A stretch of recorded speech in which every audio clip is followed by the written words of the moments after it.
Hello dear students, welcome to back my YouTube channel Dream Achiever. I am Jitendra. मैं आज आपको पढ़ाऊंगा present indefinite tense के double interrogative negative sentence, जो कि आज मैं क्लास में ही आ रहा हूं, और उसके बाद जो मैं अन्य वीडियो को डालता था वो सभी वीडियो बड़ी क्लास लेवल से डालता था। ये क्लास 9th में मैं पढ़ा रहा हूं और वहाँ की वीडियो डाल रहा हूं, जिसमें आज स्टार्ट हो रहा है प्रेजेंट इंडेफिनिट टेंस का डबल इंटरोगेटिव नेगेटिव सेंटेंस। आप लोगों ने बहुत ही जगहों पर हर प्रकार के सेंटेंस पढ़े होंगे, लेकिन आज इस क्लास जैसे आप लोग कभी डबल इंटरोगेटिव नेगेटिव नहीं पढ़े होंगे। ये मेरा चैलेंज है कि मेरे दिए हुए सेंटेंस को आप गलत जरूर कर बैठेंगे। आइए हम स्टार्ट करते हैं। ओके, आज आपका रूल है डबल इंटरोगेटिव नेगेटिव सेंटेंस का प्रेजेंट इंडेफिनिट टेंस। दोस्तों, मैं सामने लिख दिया हूँ डबल इंटरोगेटिव नेगेटिव सेंटेंस। अब मैं लिखने जा रहा हूँ स्ट्रक्चर का मतलब आप रूल समझेंगे, और रूल हम बहुत बेहतरीन तरीके से समझने का प्रयास करेंगे। आइए मेरे साथ बैठिए, और आप लोग भी कलम कापी उठा कर बैठिए। तुम लोग भी लिखो और सब लोग याद करो। अगर नहीं सुना पाओगे ना तो देख रहे हो ना, इस छड़ी से पिटाई करेंगे अच्छे से। भाई ऑनलाइन वाले आप लोग भी देख लो, इस छड़ी से पिटाई करता हूँ मैं, और पिटाई करूँगा इससे। आप लोग मेरे साथ में बैठ कर करना, ठीक है ना? शांत रहिएगा। रूल लिखिए डबल इंटरोगेटिव। सबसे पहले लिखना है क्वेश्चन वर्ड। चीपू नहीं करना, ठीक है ना? वरना मैं यहीं बुला के पीटूंगा या तो आके पीटूंगा। अब पीटने का काम तो जान ही रहे हैं। मैं ये नहीं समझूंगा कि ऑनलाइन है या ऑफलाइन है, ठीक है? आगे देखना।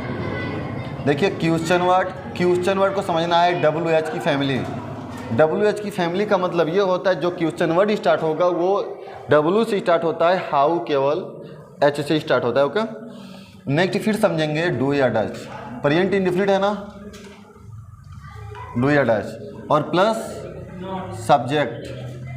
फिर उसके बाद नॉट ऑब्जेक्ट। देखिए सॉरी, वर्ब होगा। देखिए वर्ब जो है ना वो मेन वर्ब है। अब आपको सिखाऊंगा मेन वर्ब ही।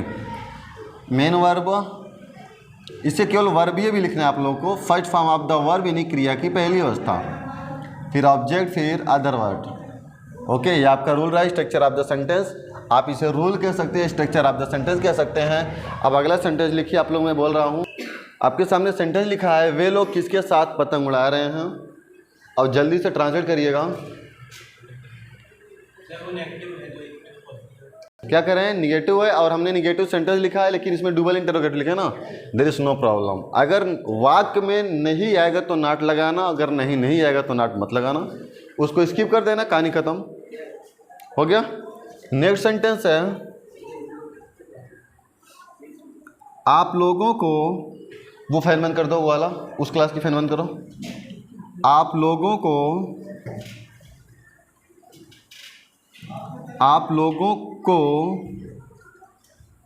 यह जानकारी कौन प्रोवाइड करा रहा, कौन उपलब्ध करा रहा है। उपलब्ध करा रहा है। आपके सामने दो सेंटेंस है और दोनों का ट्रांसलेट इंस्टेंटली करिए। मेरे सबकी कॉपी चेक करूँगा तब बोर्ड पे। और ऑनलाइन वाले भाई आप लोग भी करते रहिए, जल्दी से करिए। हाँ, मैं सबको हो गया तो देखना। पहला सेंटेंस है, वे लोग किसके साथ पतंग उड़ाते हैं। दूसरा है, आप लोगों को यह जानकारी कौन उपलब्ध कराता है। आपके सामने दो सेंटेंसेस हैं। आपको ट्रांसलेट करते समय सबसे पहले हिंदी को केयरफुली रीड करना है। किसको? हिंदी को केयरफुली रीड करना है। जैसे हमने हिंदी को रीड किया, वे लोग किसके साथ पतंग उड़ाते हैं, और आप अंत में जाएंगे पहचान करने के लिए, यही आपकी बन जाएगी वर्ब, जिसे मेन वर्ब कहते हैं। अब इससे पहले लगाएंगे कौन उड़ाते हैं। कौन लगाने से सब्जेक्ट का पता चलता है। इसमें सब्जेक्ट है वे लोग। फिर इसके पहले 3 शब्द लगाते हैं। कौन कौन सा शब्द लगाते हैं बताओ? कौन कौन सा शब्द लगाते हैं? क्या, किसे और किसको। क्या उड़ाते हैं? पतंग। क्या उड़ाते हैं? पतंग। भाई देखो यहाँ पर लाइट कट रही है, फिर आ रही है, थोड़ा सा प्रॉब्लम हो रहा है। तो ये मिला ऑब्जेक्ट। कौन उड़ाते हैं? ऑब्जेक्ट। फिर यहाँ पर देखेंगे ये अदर वर्ड आएगा, हालांकि ये भी इसको अदर वर्ड मान लेंगे। और तुम्हारा यही अदर वर्ड किसके साथ? क्वेश्चन वर्ड भी है। और जब प्रीपोजिशन है तो प्रीपोजिशन नाउन और प्रोनाउन से पहले लगता है, तो ये आएगा पहले। ये क्वेश्चन वर्ड आपका है, हम इसे लिखेंगे क्वेश्चन वर्ड। ओके, फिर किसके का हुम लगेगा और ये इससे पहले यूज होगा तो पहले होगा विद होम। ओके, क्योंकि नाउन या प्रोनाउन से पहले प्रीपोजिशन आता है, तुम्हारा ये प्रोनाउन है विद होम। अब सब्जेक्ट है प्लूरल नंबर इसलिए लगाएंगे डू, सब्जेक्ट है दे, फिर नॉट नहीं है स्किप कर दिए। वर्ब क्या है उड़ाना, फ्लाई, क्या उड़ाते हैं द काइट। क्या हुआ भाई, गलत था ना, समझ आया। नेक्स्ट, आप लोगों को यह जानकारी कौन उपलब्ध कराता है, आपका वर्ब है कराता है, उपलब्ध कराना। इससे पहले लगाओ कौन, कौन लगाते ही तुम्हें मिल रहा है यही शब्द कौन। उपलब्ध कराने वाला व्यक्ति इसमें है नहीं, उपलब्ध कराने वाले व्यक्ति को ही पूछा जा रहा है। इस सिचुएशन में आपको सिंपल सेंटेंस के अकॉर्डिंग ट्रांसलेट करना चाहिए, ठीक है ना। तो इसमें सब्जेक्ट आ गया हूँ, फिर ये वर्ब क्या उपलब्ध कराते हैं, यह जानकारी किसे उपलब्ध कराते हैं, आप लोग। तो आप लोगों को और यह जानकारी ये दोनों के दोनों ऑब्जेक्ट हैं। याद रखना, वर्ब सदैव वाक्य के अंत में आता है यदि किसी टेंस के पार्ट का हिस्सा है, लेकिन यह डेफिनेट नहीं होता या यह निश्चित नहीं होता कि सब्जेक्ट आपका वाक्य के पहले आएगा या वाक्य के बीच में आएगा, ठीक है ना। जब वाक्य के बीच में आता है तब अगर कोई भी प्रश्नवाचक शब्द वाक्य के बीच में आता है तब आपका डबल इंटरोगेटिव कहलाता है। यदि वाक्य के पहले आता है तो डबल इंटरोगेटिव नहीं कहलाता, केवल इंटरोगेटिव। और वाक्य के पहले क्या आता है तो केवल इंटरोगेटिव। और याद रखना, हिंदी में केवल प्रश्नवाचक वाक्य होता है और दोहरा प्रश्नवाचक वाक्य नहीं होता, क्योंकि हिंदी में एक ही वाक्य देख रहे हैं ना, प्रश्नवाचक शब्द एक ही है वाक्य में, प्रश्नवाचक शब्द दो नहीं है ना। लेकिन इंग्लिश में देखेंगे, एक तो देखेंगे ये और दूसरा देखेंगे, देखिए ए और ये, फिर सब्जेक्ट है इंटरोगेटिव फिर इंटरोगेटिव, दो इंटरोगेटिव मिले तो डबल इंटरोगेटिव हो गया। ओके, अब समझना, इसे सब्जेक्ट मानकर सिंपल सेंटेंस अकॉर्डिंग करना है। सिंपल सब्जेक्ट सेंटेंस का रूल होता है सब्जेक्ट है हु। अब इसे एक वचन यानी सिंगुलर नंबर मानेंगे। प्रोवाइड कराना, सॉरी उपलब्ध कराना का प्रोवाइड होगा, यस लगा देंगे। प्रोवाइड क्या उपलब्ध कराते हैं, याद रखना ये क्या है, समथिंग एक समबडी, दो ऑब्जेक्ट है तो एक बनेगा समथिंग, और ये क्या है समबडी, ठीक है ना। आप चाहें तो who provides this knowledge to you, this knowledge to you. अब यहाँ पर देखेंगे ये समथिंग रहा और ये समबडी। हमने बताया कि ऑब्जेक्ट जो होते हैं वो दो टाइप के, एक डायरेक्ट ऑब्जेक्ट होते हैं, दूसरे इनडायरेक्ट ऑब्जेक्ट होते हैं। डायरेक्ट ऑब्जेक्ट में आप क्या लिख सकते हैं, पहले समबडी फिर समथिंग। अब देखना ये सजीव है या निर्जीव। अगर आप इनडायरेक्ट में लिखना चाहते हैं तो इनडायरेक्ट में क्या बन जाएगा, याद रखना, अगर तुम वस्तु को पहले ला रहे हो तो तुम्हें कुछ घूस तो देना पड़ेगा ना। इंसान को पीछे रखोगे, निर्जीव को आगे लाओगे, तो घूस के रूप में टू आ जाता है। तो आप पहले समथिंग लिखेंगे फिर जाकर के समबडी लिखेंगे।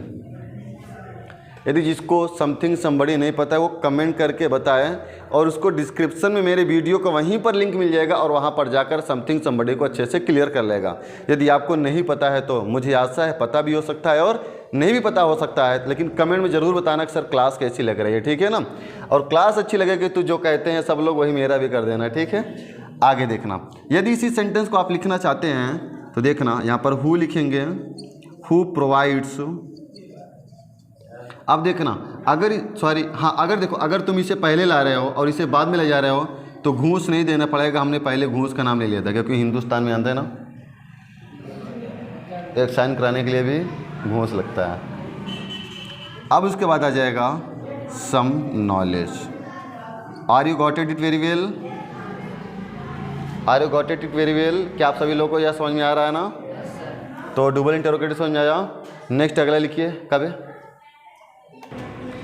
स्टूडेंट्स। अब आप अगला ट्रांसलेट लिखेंगे, वर्षा कब समाप्त होती है, जल्दी बताओ। वर्षा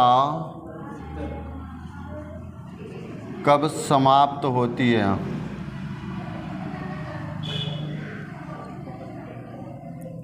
अगला है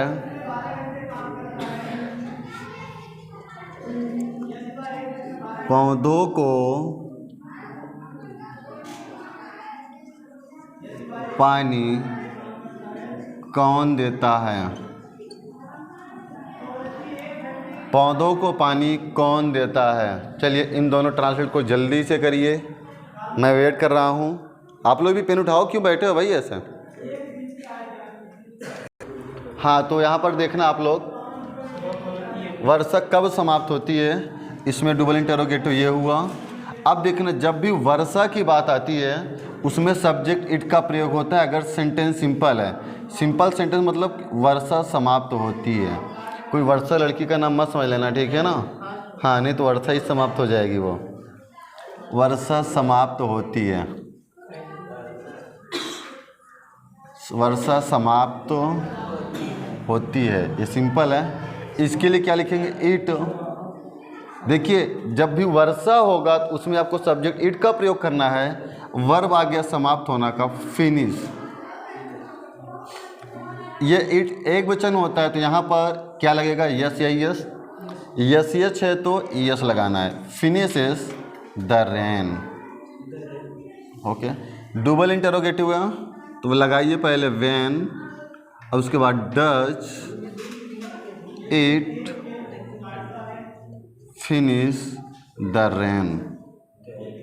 नेक्स्ट, पौधों को पानी कौन देता है? मुझे आशा है आप लोग देना के यहाँ पर गिव लगाए होंगे, है ना? जरा कान खोल के, दिमाग का ढक्कन खोल के, आंखों से अच्छे से देखिए बोर्ड पर, ठीक है ना? और वाटर का मतलब पानी देना ही होता है। वाटर मतलब पानी देना ही होता है। तो कौन देता है इसमें पता नहीं है, तो सब्जेक्ट यही बन जाएगा। सिंपल करेंगे हु, पानी देना का वाटर से ही हो जाएगा। Who water. देखो, अगर वैसे अगर पानी का बहुवचन बनाओगे तो कभी बनता ही नहीं है, और वाटर से मीन्स जलाशय हो जाता है या पोखर। Who waters the plants. अगला है, आपके खेतों की सिंचाई कौन करता है? लिखिए, मैं इसे रफ कर दूं। भाई आप लोग स्क्रीनशॉट ले लिया करो, ठीक है ना? ऑफलाइन देखने वालों को कह रहा हूं कि स्क्रीनशॉट ले लिया करें, जो मतलब कि रिकॉर्डेड वीडियो देखते हैं।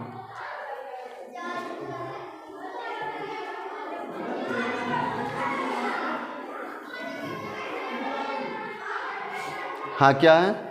हिंदी क्या थी? अबे हिंदी बोलो भाई एक बार।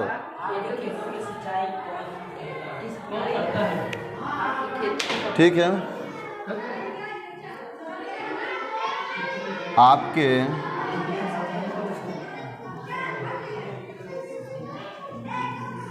ये चल नहीं रहा क्या?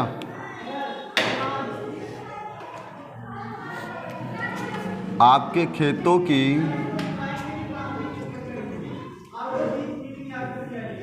सिंचाई कौन करता है? इसमें देखना सेम वैसे है, हु का यूज होगा। हु, देखिए सिंचाई करना का इरिगेट होता है। ये चल क्यों नहीं रहे भाई? इरिगेट, एक वचन है, लगाइए इरिगेट्स। आपके खेतों की सिंचाई, ऑफ योर फील्ड। यहाँ तक समझ में आ रहा है? नेक्स्ट सेंटेंस लिखिए, आपके घर में आपके लिए सुबह का नाश्ता कौन तैयार करता है? आपके घर में आपके लिए, आपके घर में आपके लिए सुबह का नाश्ता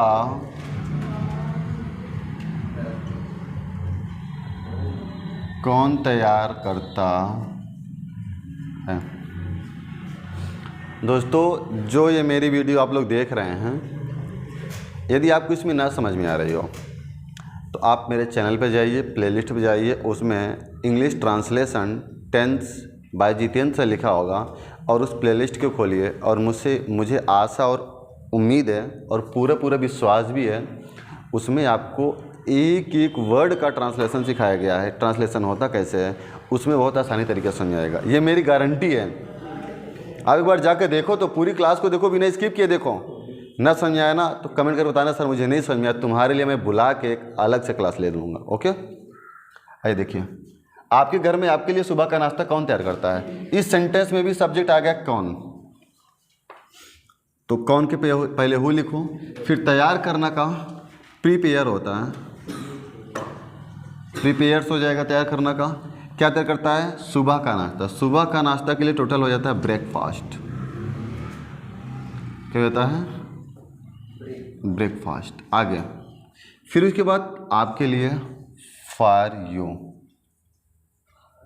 आपके घर में इन योर होम, हाउस भी कर सकते हैं। समझ में आ गया? आ गया समझ में? तो बस करूं, टुडेज क्लास टाइम्स अप। तो दोस्तों एक मिनट रुकोगे? तुम लोग क्यों इतना भागने लगते हो?